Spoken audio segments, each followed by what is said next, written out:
Hey everyone, welcome back to the Cry Room. I'm your host, Ella Irwin, and today we're going to be talking about managing up.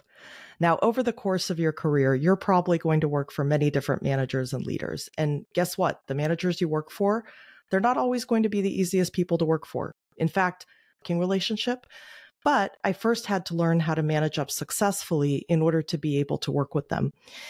And I didn't realize that managing up was such a controversial topic until just recently. And we'll talk about why it's controversial in a few minutes. But given that this is such an important topic and the fact that working relationships with your manager are often the things that can cause a lot of stress and challenges in people's careers, I wanted to make sure we had a really experienced guest for this discussion. And so today I have Ethan Evans joining me. Ethan is a former VP at Amazon and currently an executive coach. Ethan, welcome to the Cry Room. Thank you, Ella. I'm really excited to be here. I appreciate the opportunity because I'm very passionate about the topic. Managing up, as you say, is a loaded term. People have very strong opinions about it. They have lots of misconceptions, and yet it can pay off so much, not only in your career growing, but also just in your happiness at work. Absolutely. And I know you have a tremendous amount of experience, both as a leader yourself, but obviously you've worked for other leaders. In fact, you and I sort of share that in common. We've both worked for tough leaders over the course of our career. Tell our listeners a little bit about your background and your career journey. Sure. So I'm originally from Ohio. We won't go through my whole birth history, but I'm originally from the state of Ohio. I went to school as an engineer. Software engineer. Before that was too much of a thing. And then I worked 12 years in startups and various startups around the East Coast in Pittsburgh, Washington, D.C., and Boston. I worked for a variety of leaders. Some were very professional and experienced, and some were sort of startup founders who had deep quirks and challenges. And then in 2005, I had the chance to go join a relatively early Amazon. I thought I was joining a huge company. It was 14,000 people.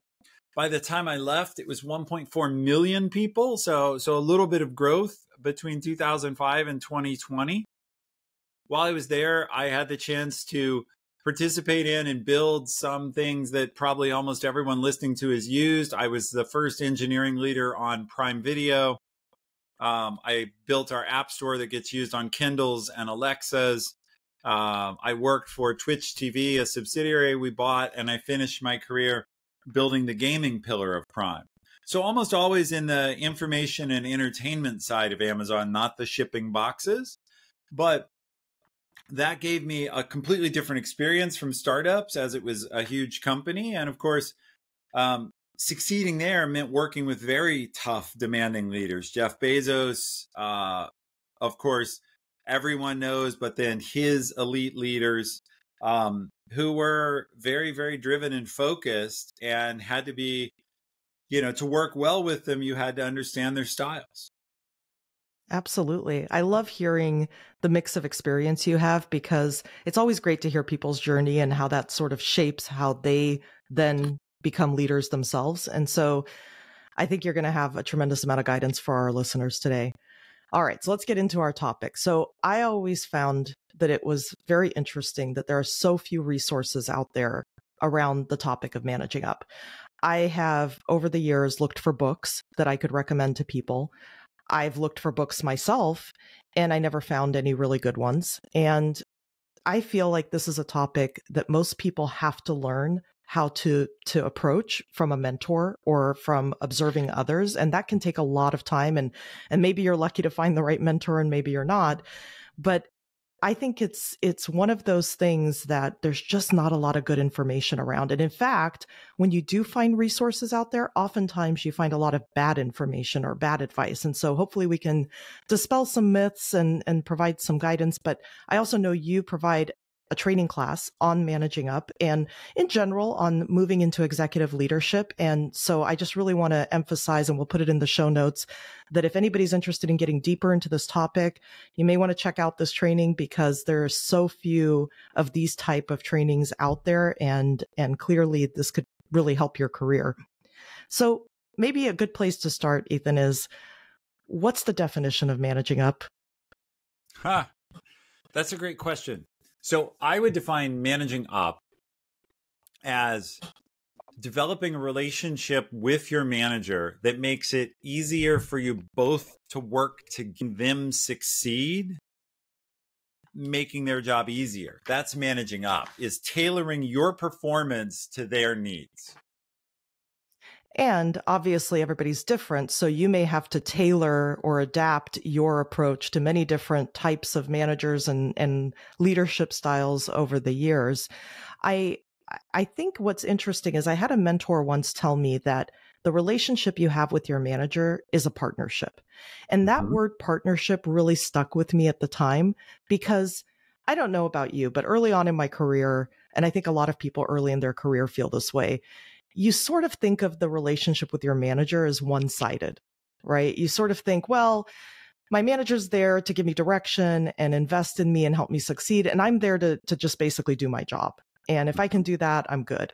But the reality is actually different. If you want to be successful, just like any partnership, professional or otherwise, it's only successful if both people are helping each other succeed. And if both people are realizing that they bring different strengths, different weaknesses, different personalities to the equation, and you have to adapt to each other to work successfully. So you have worked with, I'm sure, many different leaders and styles, even just in that bio that you gave. What are some of the lessons you've learned from having to adapt to all these different leadership styles over the years? Yeah. So I think it is first worth taking a second to unpack what you said about where this comes from, which is the first models we have that approximate a manager lead us down the wrong mental path. The first model is our parents. They're kind of your manager when you're a child, but there's a huge power imbalance and children aren't going to be partners at that time with their parents. Like, I'm going to partner with you on my upbringing. This is not a concept. Right. Then we have school. And the second model is teachers and administrators and later professors. And again, that's a very extremely hierarchical non-relationship in a way where we're the givers of wisdom as the professors or teachers and the givers of rules as the administrators. And your job is sit in the seat, take the notes, write the papers. Then we come to work and it's somewhat different, but people have this 20, 25-year-old parental and academic hangover.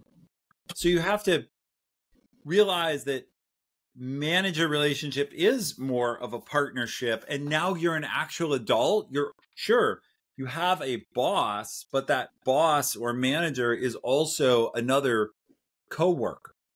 And starting to see it differently of we're both mature professionals. I have a role, you have a role. Yes, you also have an authority role, but that isn't everything. So then I think the rest of your question was a little bit about working with different styles. First, I want to be clear. Managing up is much easier with a great manager. In other words, you need the strongest managing up skills when your manager is the weakest at managing down. That is very true. Right. A great leader above you is going to be what I call a chameleon. They can be green when they need to be green and brown when they need to be brown and red when they need to be red, and they can adapt to your style and your preferences. And they've developed all that skill. But between time pressure and them not having that skill, often your manager has stylistic preferences, and those come out. And even if they're willing to adapt, because sure, if you meet me all the way at my end, that's very nice of you. but now you're really stretched. We're like stretching your rubber band all the way over to me. Whereas if we meet in the middle, we're both not stretched very much. So those are some general things. Now, if we want to come to specifics, working with different styles begins with, well, what is the manager's style? So one of the lessons I learned is understand my manager's style.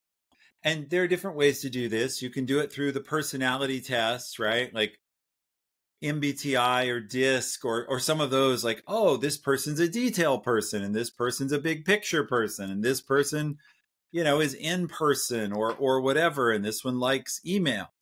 So part of it is just, if you're going to adapt, you've got to know what you're adapting to. And we can dig deeper if you would like. How would you do that? And then the second part, which can work very well, is sharing your own style and having the conversation with your manager that says, look, I've come to realize in working for you that you're a big picture person. Well, my natural tendency is to share a lot of detail, because detail is important to me, because I'm a get it exactly right person. So I will try to meet you where you want to be. But if I'm ever giving you too much detail, just say, oh, right, that's Ethan. He's the detail person. Ask him to bring it up a level. Right. So with a good manager, adapting is two ways. So I'll pause there and see where you want to follow up, because I love this topic. I can go on and on. No, I think those are great examples. And in fact, you know, if I think about some of the material I read as I was preparing for this episode, and it kind of falls in that category of bad advice, the articles and the information out there was that managing up is actually really outdated as a practice. It's really toxic, and it's about basically putting this burden on employees to adapt and try to compensate for the fact that their manager is really a bad manager and maybe overwhelmed and just not doing their job very well.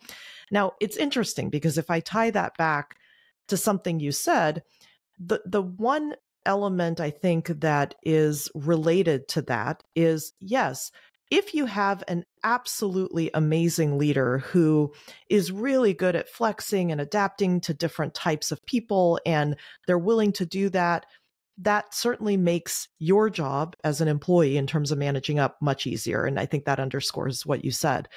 But having said that, at the end of the day, we're all human, and there's not a lot of these amazing, excellent leaders who just are good at everything. And so I would actually disagree with a lot of that perspective out there in terms of it's not so much overcompensating for bad managers, it's adapting to humans being different and having different strengths, different weaknesses. The reality is you're going to can't or won't flex because they've learned to be successful in a particular way. And you may be the person that needs to adapt and flex. And there's nothing wrong with that. You're going to learn a lot from the process of being flexible. But having said that, knowing how you even start and where you begin to understand how to work with your manager is really important. And so I would love to just spend a little bit of time on that. You had mentioned, well, understanding their personality type. In some cases, you're going to work for a company where you'll get a chance to do that. They'll actually do different team building events. They'll go through and you'll learn, Myers-Briggs or DISC or other forms of personality profiles, and that'll give you some insight. But, you and I have probably both been in situations where we've had to learn our manager's style and we didn't have the benefit of a personality test. So what are maybe some ways to start that dialogue or learn about your manager's style? Yeah, it's a great question. I think if your goal is to learn a manager's style, one way that can be a start, but is not by any means the only tool, is to ask them.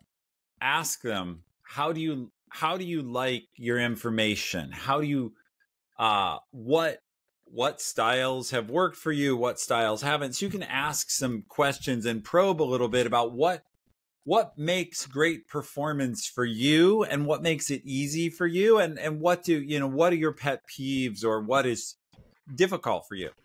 But beyond that, look at what they do. choose to be a little bit observant on a couple of fronts.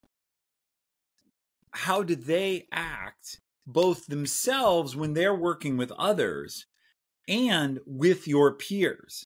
So another thing you can do if you're, say, new to a group or new to a manager is ask some people who have worked with them, hey, what works well with Ethan? What is his style? What works well with Ella? What is her style? And that's another way. And the third way is observe what they do. So if I say present something and you're looking at it, it's like, boy, Ethan's presenting an awful lot of details. And meanwhile, you can see, you know, the manager sitting with a pad, like doodling. It's a pretty, you know, it might be an indication that your peer is losing. And so I don't think it's that hard to figure some of this out. And it's not just your interactions. You can look at, do they get super nervous when their manager is coming? Like if there's a meeting with the manager, are they like, yeah, let's prepare some slides? Or are they like, oh, okay, you have to sit here and don't say this and do say that. So there's lots of ways you can read these signals. And most people's true personality comes out under pressure. In other words, lots of us have pretty good compensatory skills where we're able to bridge to other people's styles and needs when everything's good and it's calm. But when the heat starts to come, those skills tend to drop away because we're focused on the pressure.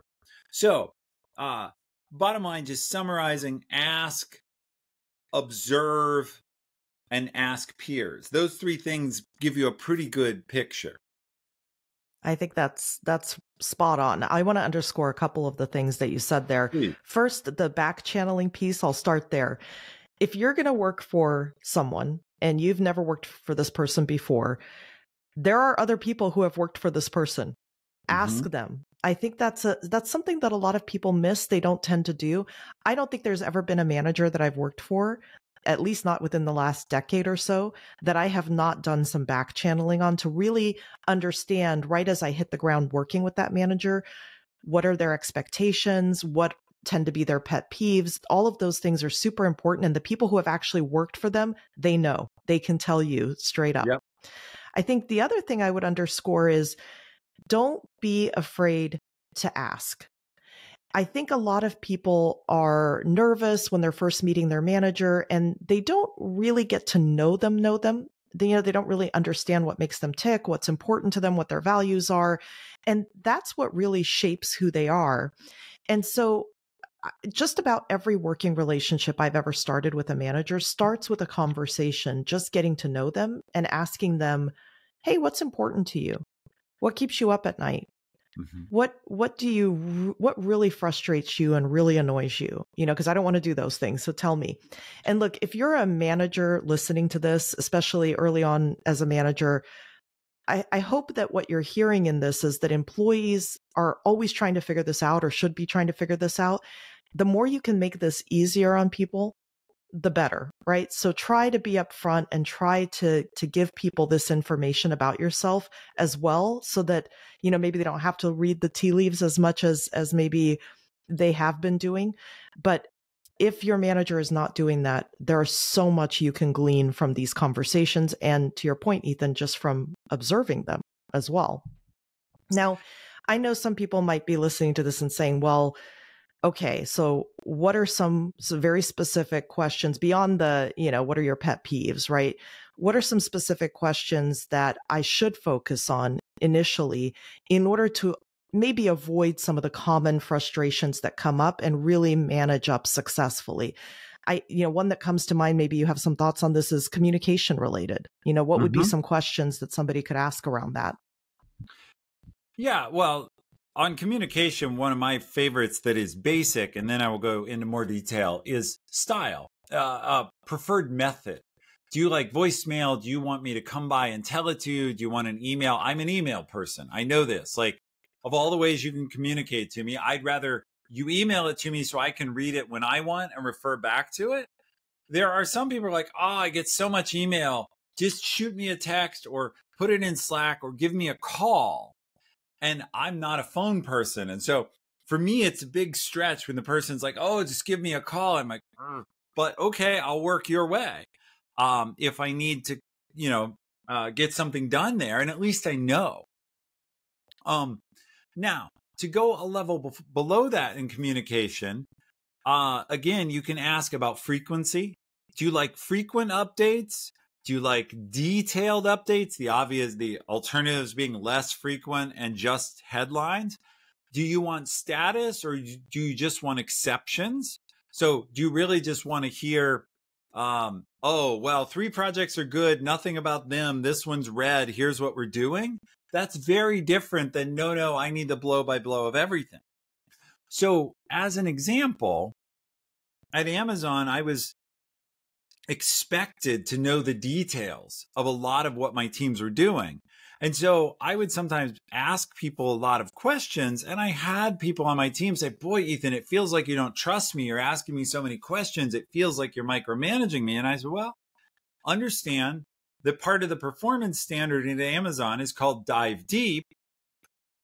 There are 2 ways that can happen. Either you can volunteer information to me, in which case I'll never bother you, or I can come ask for it. So if you find the asking unpleasant, come volunteer it. Unfortunately, our company structure doesn't allow me to just say, well, I trust you, tell me if there's a problem. That's not how our company is set up. And so in that case, by the way, I wasn't even explaining my preference versus theirs. I was just saying, like, this is what I'm expected to do.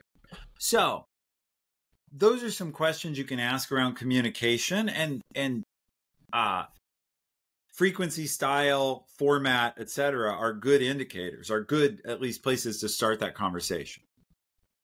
Yeah. And I think when you ask those questions, the one thing you have to be prepared for is the answer might be different than what you would prefer or expect, right? So, the answer might be, look, I don't read emails. I just want to text you when I need something or I have a question.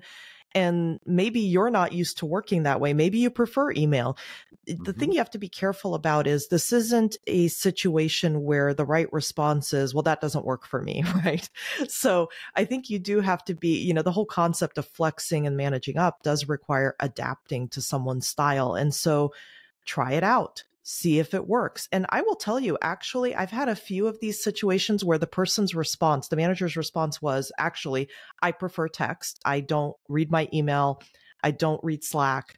You're going to communicate with me entirely by text. And I was taken aback by that because I'd never done that before. And so that seemed really strange. But I will tell you, it actually worked out really well. And I actually learned some things from that approach in terms of speed of response. And, it kind of filtered through a lot of the noise, so to speak, sometimes. So you might surprise yourself sometimes by adapting to someone's style and learn some things that you might eventually take away and continue to do later on. What about, limits of authority? I know that's one that comes up a lot too. What decisions am I able to make or not? What would you recommend as questions around that? That is a great prompt because, what sorts of things are you comfortable with me deciding now?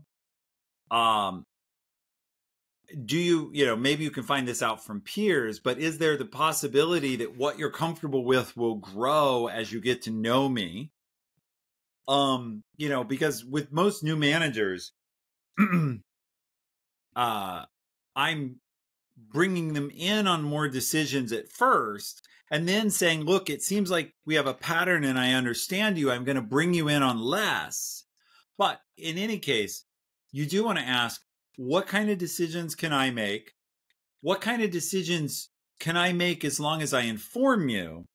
And then what kind of decisions really should I get your buy-off on? And you did say something I want to challenge or at least nuance just a little bit. Managing up doesn't mean doing exactly everything the manager would prefer. There is room to say, I'm used to having a lot of autonomy. I want you to feel comfortable with that, and I want to earn your trust. But long term, a relationship where I need to run most daily decisions by you isn't going to work for me.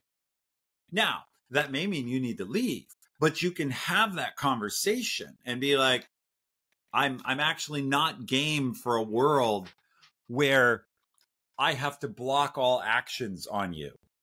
And again, part of building the relationship and showing the reliability is then earning that space. You know, there's a negotiation that happens as you begin to work with a manager when it comes to these types of adaptations that you're making. So initially, the manager might say, for example, I am not comfortable with you making most of these decisions. I want to be the one making the decision, for example, when we're talking about limits of authority. And you might have a strong reaction to that for all the reasons that you just said. You might say, well, I would really like to have more autonomy. Initially, you might find that you have to build more trust with your manager, or establish trust with your manager before you get there. So being honest about what you need to be happy and fulfilled in your role is always a good idea. Understanding the fact that, you know, your manager may not just suddenly say, okay, fine. It might take time to get there. And so you do need to have a level of flexibility. But I agree with you. I think the reality is you will learn over time in your career what makes you happy, what doesn't work for you.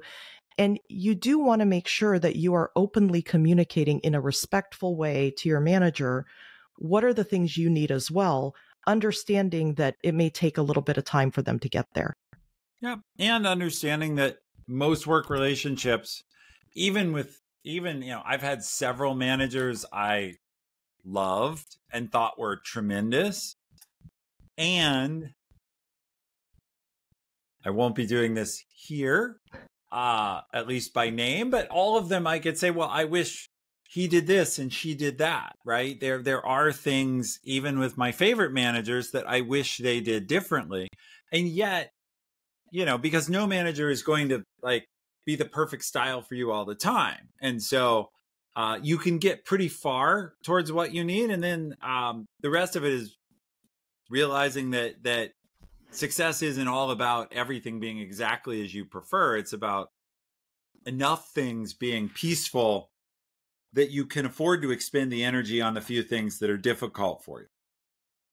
Absolutely. And look, I can share a very specific example where when I was at X, Elon really preferred having one-on-ones and actually most meetings really late at night. And so a lot of my one-on-ones were around midnight or 1 a.m. Now, you can probably imagine that is a tough time for a meeting or a one-on-one, and especially because I'm a morning person, right? So I prefer morning meetings.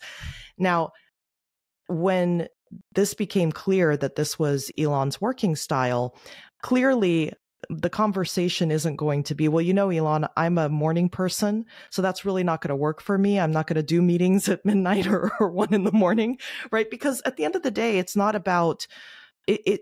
He's found a way that works for him. He's going to work the way that he needs to work. And either this will work for me or this will not work for me. It doesn't mean that I can't ask to have a meeting at a different time when it's convenient. And so I certainly did that in multiple situations. But the reality is it required some flexing to be able to adapt to his style. Now, long term, would that have been sustainable to forever have meetings, at least for me, at midnight or 1 a.m? Probably not. But I was able to flex for the period of time that I worked for him. And it's fine. I figured out ways to rearrange my schedule for that time period. Now, that may not work for everybody for a lot of reasons. Life circumstances, family, lots of situations might cause you to not be able to do that. And again, you don't have to destroy, your life, your relationships, all of that to adapt. But where you can be flexible, find ways to be flexible, because otherwise you might give up an opportunity to learn, to grow, to succeed in some areas. And so don't reject things outright just because they feel extremely different than what you're used to. Yeah. And I will, I guess, give the other side of that story that is agreeing with you. It's the other outcome, but I'm agreeing with you. And the story there is I was invited to go interview with Elon for the role of vice president of software at SpaceX.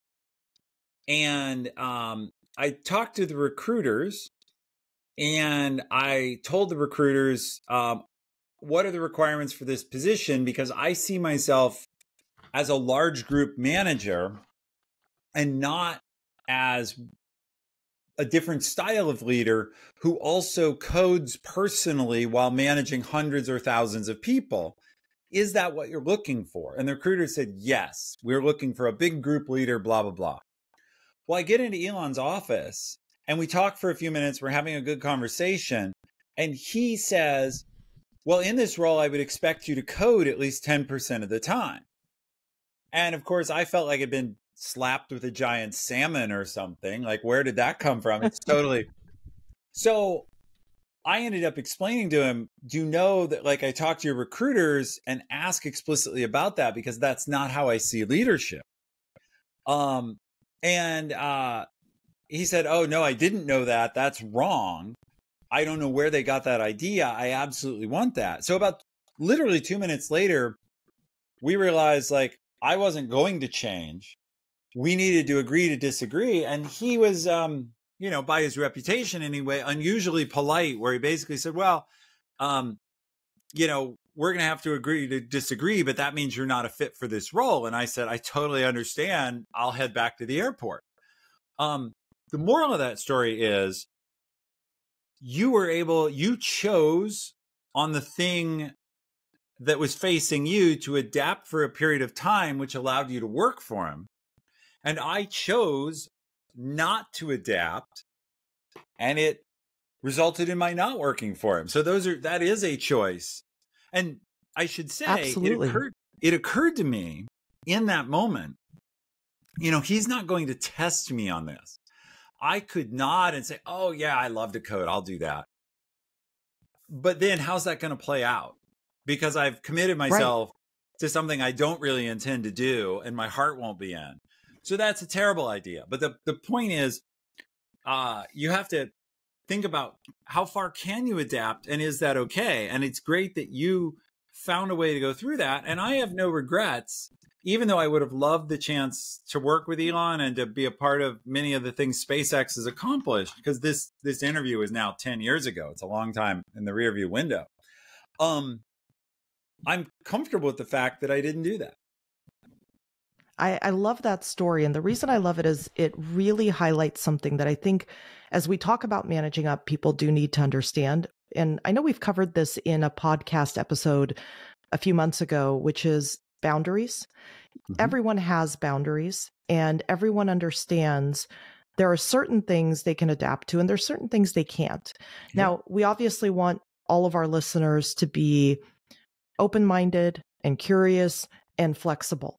Yep. But there are boundaries. And so you would know in that situation, that example you shared, you would know that, look, this type of approach doesn't really work for me. And so I have a boundary around this. This is not how I want to lead. I don't, believe that this is the right way to lead. And that's totally okay. Everybody listening is going to have their own set of boundaries, things they can work with and things they can't. And one example that I would give everyone: abusive leaders. Managing up is not about having to tolerate abuse. So correct.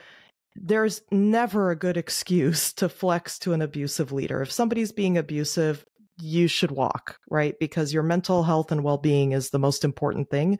And so please do not take any of the advice we're giving today as being, hey, you have to learn to be flexible and adapt to somebody who's really abusive. We're not talking about those extremes either in any of this. But assuming that, the person you're working for is not abusive, maybe they're just tough or have high expectations or a different work style than what you might be used to, some of the tips that we just talked about are going to be really valuable to you in learning how to operate successfully with them. I would add, maybe to the questions that we talked about earlier, I would add maybe a few more, which is, how often does the person want to meet with you? I think that's important. Are you going to have one-on-ones every week or every day or once in 3 months?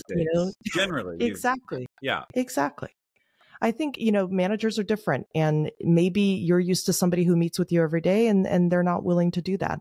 I think another question that I would always ask is, when someone in my role is working for you, what do you really need or expect from this role? And the reason that's important is sometimes you get people who have started a role working for one manager, that manager leaves, and now there's a new manager, and they think, well, I've been doing this role for the last year. I was told this is what's expected of me. I knew what that manager wanted. I'm going to continue to operate the same way and assume the same thing is needed from me.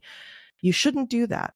And I think, Ethan, you've probably seen that, and maybe you've experienced it with people who have been moved under you, or that you've come in and started managing a team. Your expectations might be very different. Yeah, I've definitely experienced it when my leadership changed, that the goals of the leader changed. And often, sometimes a leadership change is, person A leaves, person B is hired. But often it's a reorganization, and the new leader is being brought in with a goal of driving change.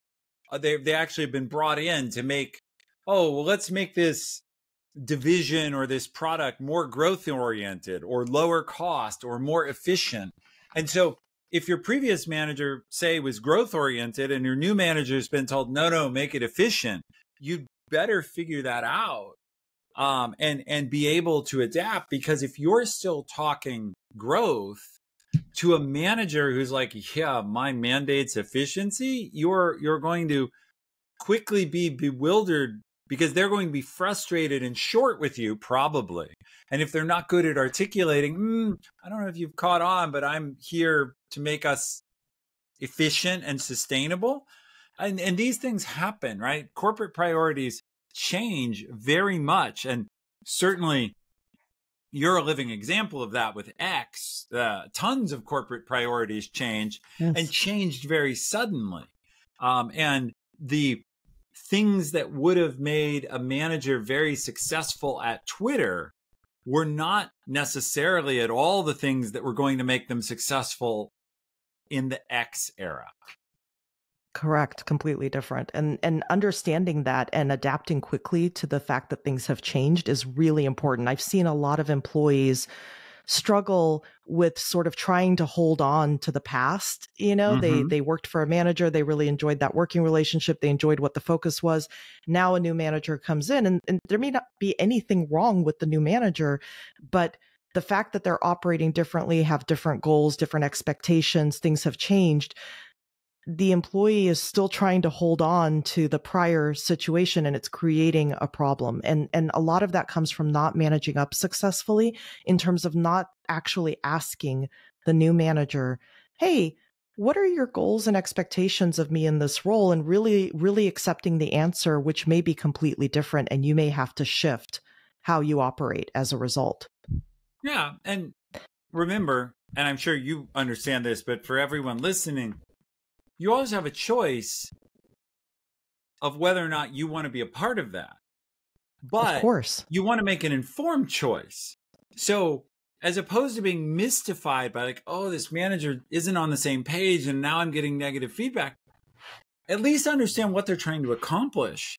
And I've been wanting to mention, it's come to my mind a couple times, managing up is a special case of a general skill we all need, which is building workplace relationships. And that's a skill. I'm sure you've done probably other podcasts on the importance of EQ in addition to IQ, emotional intelligence. Managing up is emotional intelligence applied in a specific direction with a very important person. Another fact, I'm sure you know that I just want to add to this, 70% of people when they leave a job leave fundamentally because of the relationship with their direct manager. Now they may leave also for higher compensation or also because their spouse or partner has a new opportunity. But we know if someone loves their manager, they have a negotiation with their spouse that says, I have a great job right now. Could you find another job here for a year or two more and I'll move for you later? Whereas if you don't really have a great relationship with your manager, like, you have a great opportunity, let's go. And so the Right. You manager tend to is fight very for it more. right. And Yes. so this relationship is super critical. You're going to spend 50 hours or more a week with this person.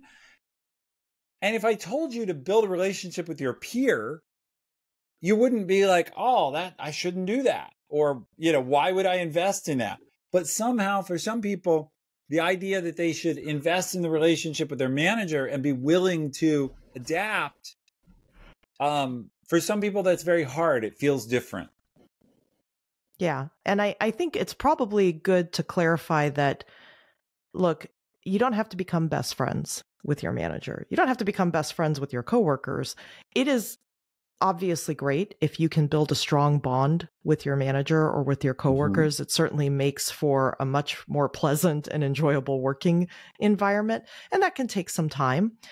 But you do need to build a relationship with your manager. And so I think sometimes people conflate the two. Well, does that mean that we have to be the best of friends? No, that's not what that That I means. have to take You up do need, golf. right. Right. That's not what's required. But look, no matter who you're working with. And so I think your point about the emotional intelligence is really important here, because really we're talking about managing up here, but you need to manage up, down, and across. And the relationship you build with people needs to be based on respect. It needs to be professional. You need to be kind to people. And so you can do that and maintain a very professional relationship the entire time by doing that. It could still form a very strong relationship. So that's just something I think folks need to keep in mind. We're not advocating that you suddenly become, up close and personal with everybody that you're working with. You may not be comfortable doing that. Yeah. And I would share a story. One of my best managers, who was a tremendous educator to me and advocate to me, I think I met his wife maybe once in passing. I worked with him for 2 years and then for him for 2 years. So a 4-year span. I maybe met his spouse for 5 minutes, maybe not. Never went to his house. He's never been to my house. If we ever went out to dinner, it was incidental to doing work. I have no memories of that. But we managed to have a very supportive professional relationship and are still connected and respect and work with each other professionally.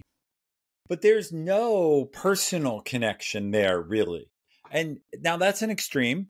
And I have other managers where we are friends. And long after the work relationship, we hang out and we share activities. Those are just different situations. It can be either one, but you're managing up well in both cases because you have a highly functional professional relationship. Yeah, absolutely. I can relate to both of those examples, actually. It's okay to have a mix of those type of relationships. Well, here's one that I think people struggle with. So maybe you have done all the things we've talked about, so you're working on managing up successfully, but then you make a huge mistake at work. And so now your manager is really frustrated with you. They're visibly upset over the situation. Again, big mistake.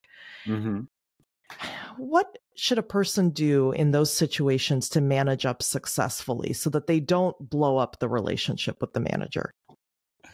I love this question because I've faced this a couple times, and I guess I would say I had good instincts. So I had a case where Jeff Bezos was very interested in a feature I would be launching. And to shorten the story, the launch failed. And he woke up in the morning and asked, "Where's the product?" And I kind of had to say, well, it doesn't work. And it went very quickly downhill from there. Now, he wasn't my direct manager, but how did I rebuild that situation and what have I discovered? The first thing is you have to recognize you've lost trust and there's frustration. So you can't expect the same level of trust you had yesterday on a good day today after a bad incident. So what I did is I started looking for trust in very small slices. Communication, I would, in that case, I said, look, here's where we're at. Short summary. This was an email. Here's where we're at. Here's what we're going to do in the next hour. And your next update will be, whatever, in 55 minutes at 10 a.m. And in that case, because they could see what I was going to do and they were going to get more information in 55 minutes, Jeff was like, all right, this guy's an idiot, I think was what he was thinking, but he's got a good plan for the next hour. And then the key is I would deliver on, we did those things. Here's the news status. Here's what we're going to do next. And you get your next update at 11 a.m. And you rebuild trust in little pieces. The second thing you have to do is own the fact that it was a screw up. Defensiveness or denial is always going to get you sunk. There's a story, I won't go into names, but there's a story from early Amazon where there was a big database problem and there were 2 engineers working on it, and it was preventing people at Christmas from creating new accounts on Amazon. This is early in Amazon days. And of course, this is a huge issue, right? If back then Amazon was still growing, it wasn't like everybody was a customer. And so many of the customers we wanted to sell to were brand new. They couldn't create an account. Therefore, Amazon was hemorrhaging money relatively. And what happened is one engineer completely said, okay, I got this. It's my problem. I'll fix it. We'll get it done. And the other engineer was, doing this and like, oh, it's this, it's that. Well, one guy was there at the end of Christmas and one wasn't. You have to own, because leaders, here's the key. Leaders can forgive a mistake if it appears like you're going to learn from it and not do it again.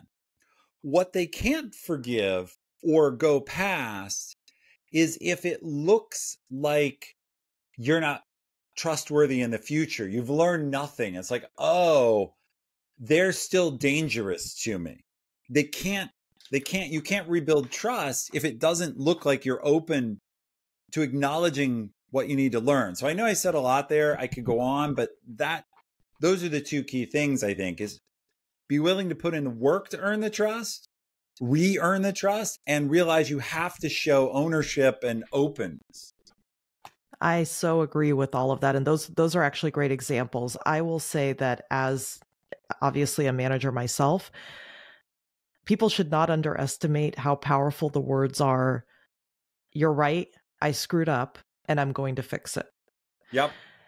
That makes such a huge difference. You could be the most frustrated at that moment, and suddenly it just helps you work with the person. It starts to rebuild trust. You're right. You don't rebuild trust overnight, but you immediately sense the person understands the issue and they're actually going to learn from it. And that makes all the difference in the world in terms of that relationship. Now, it's not easy. I think a lot of us tend to go just by default, we tend to want to be defensive in a situation like that, especially when the pressure is huge, right? Like the situation you gave, the CEO of the company is waking up and they're like, where's this product, right? The pressure is immense in that situation. So it's very hard to say, I'm the person that screwed this up. But what I would tell everyone listening is, we're all human. We've all made mistakes. Jeff Bezos has made his share of mistakes. Absolutely. Right? And so people understand that mistakes happen and they want to give you the opportunity to fix it. So don't lose the trust and the relationship you've established with your manager by pointing fingers, being defensive, arguing whether it was your fault or not. Just take responsibility and demonstrate the fact that you care and you're going to figure out how to resolve the issue. I couldn't agree more. And, it's so easy to get into deflecting or denying because most things in the modern world are done by teams. So, for example, there was a bug in our code. I didn't write the bug, right? There was a design error.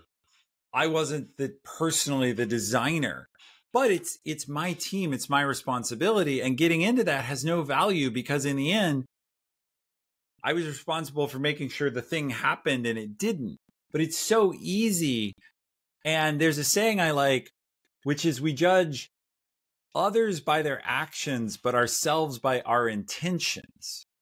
I intended for it to all work. I intended lots of things.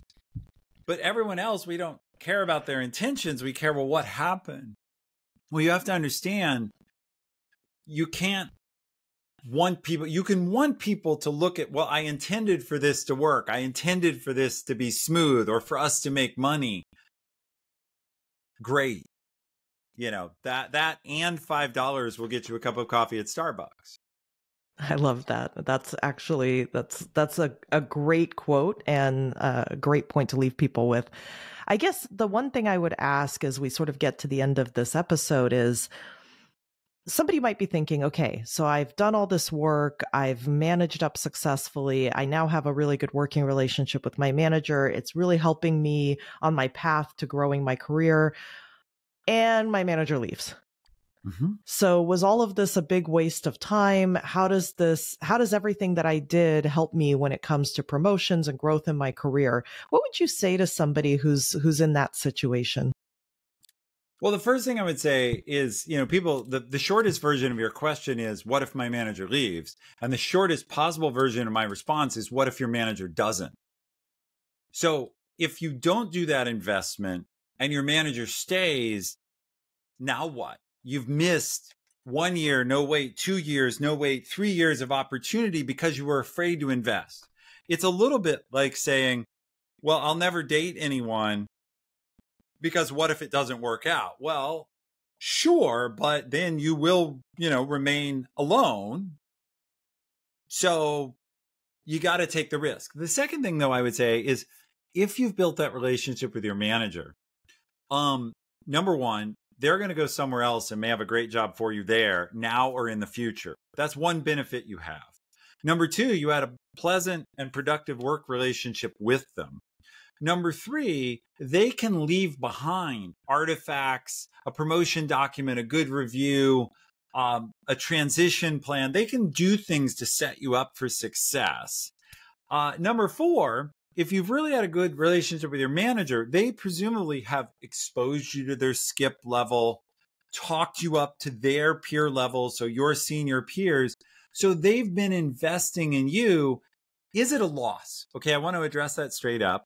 Yes, of course, you've lost a vital relationship. And I'm not going to say, oh, you didn't lose anything. But there are still benefits, and careers are long, and industries are relatively small. We tend to think, oh, I'll never see that manager again, or they'll never see us, but that just isn't true, right? And those relationships are super valuable.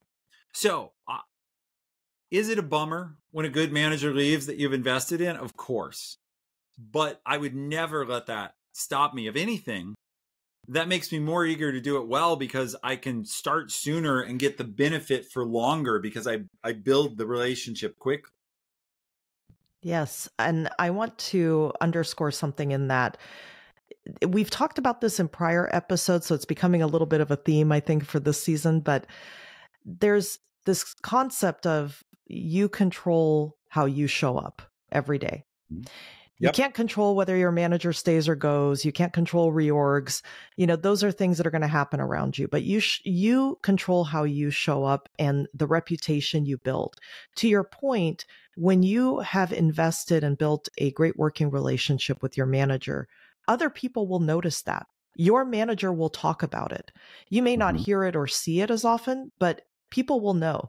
I can't tell you how many times I've been surprised, to your point about how small this world is, where I might be talking to a whole different company about a role, and they're doing their back channeling, right? Or they're talking to somebody who works there, and that person is aware of how I showed up in a prior role, and they weren't even my manager. They were maybe my manager's peer, and they got to see firsthand what that working relationship was like.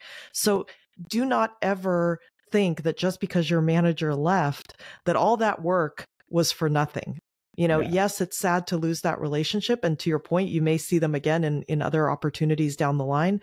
But trust me when I say people notice how you show up and what you invest in relationships. It's going to pay off in ways you may not even foresee in the future. Yeah. And there have been so many cases, I think, of great relationships being remarked upon where, let's take one, right? Obviously, Steve Jobs depended tremendously on Tim Cook, and they had a great relationship for many years. And we can see that from the outside. But Steve could have entrusted the company to anyone. He entrusted it to Tim Cook. And there are other examples of this we could cite. But those very few people get things done alone. And those collaborative relationships are what build both careers, lives, and of course, fortunes and companies. Absolutely. I think that's actually a great place to end our episode. Ethan, I am so thankful to you for making time in your busy schedule and coming on this podcast. It's been great to get your guidance. So thank you so much for joining us today. Well, again, thank you for having me and giving me a chance to share with people my passion and what I chose to do after leaving Amazon. I summarize it in a statement. I'm trying to pay forward my good fortune by helping other people have both career success and satisfaction. And the thing I like about managing up is it should lead to both of those. It should help your success, but it should also make your day brighter. And we spend so much time at work, we should enjoy it. We absolutely need more leaders like you who are able to take the time to pay it forward, because that's how we learned in our careers. And I want to make sure that we're continuing that gift that we got and paying it forward. So look, we talked about a really tough topic today, managing up. It's not easy to learn, but once you learn it, it does make your life easier. So as always, remember, you can do hard things. Thanks, everyone.